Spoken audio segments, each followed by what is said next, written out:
Of course Amini साढ़े साथी हर दूसरे मिनट में मुझे लगता है मुझे कैंसर हो गया है। ಓಕೆ ಕ್ಯಾನ್ಸರ್ ಆಗ್ತೈತಿ ನೋಡೋಣ ನಡ್ರಿ. ಶನಿ ಸಾಡೆ ಸತಿ ಈ ವರ್ಡ್ ಎಲ್ಲರೂ ಕೇಳಿರ್ಬೋದು. ಸಾಡೆ ಸತಿ ಅಂತಂದ್ರೆ ಶನಿಯ 7.5 ವರ್ಷ. ಈ 7.5 ವರ್ಷದ ಮಟ್ಟ ಶನಿ ಏನ್ ಮಾಡ್ತಾನಂತಂದ್ರೆ ಒಂದು ರಾಶಿಯ ಸಾಡೆ ಸತಿ ಮುಗಿಸಿ ಇನ್ನೊಂದು ರಾಶಿಗೆ ಹೋಗ್ತಿರ್ತಾನು. ಈ 7.5 ವರ್ಷದ ಮಟ್ಟ ಶನಿ ಏನ್ ಮಾಡ್ತಿರ್ತಾನಂತಂದ್ರೆ ಅದ ರಾಶಿಯ ಮೇಲೆ ತನ್ನ ದೃಷ್ಟಿಯನ್ನ ಇಟ್ಕೊಂಡಿರ್ತಾನು. ಅಂತಂದ್ರ ಆ ರಾಶಿಯವರು ಏನ್ ಮಾಡಾಕತ್ತಾರ ಇದನ್ನ ಅಬ್ಸರ್ವ್ ಮಾಡ್ತಿರ್ತಾನು.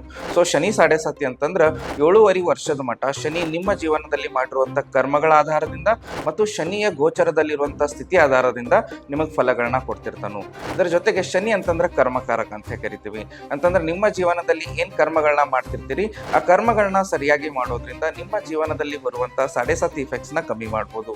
ಇದರ ಜೊತೆಗೆ ಶನಿಗೆ ಜಡ್ಜ್ನು ಅಂತ ಕರಿತೀವಿ. ಜಡ್ಜ್ ಅಂತಂದ್ರ ನಿಮ್ಮ ಜೀವನದೊಳಗೆ ಏನ್ ಕರ್ಮಗಳನ್ನ ಮಾಡಿರ್ತೀರಿ ಅದರ ಆಧಾರದಿಂದ ನಿಮ್ಮ ಜೀವನದೊಳಗ ಜಜ್ಮೆಂಟ್ ಕೊಡಾಕ ಶನಿ ಸಾಡೆ ಸತಿ ರೂಪದೊಳಗೆ ಬಂದಿರ್ತಾನು.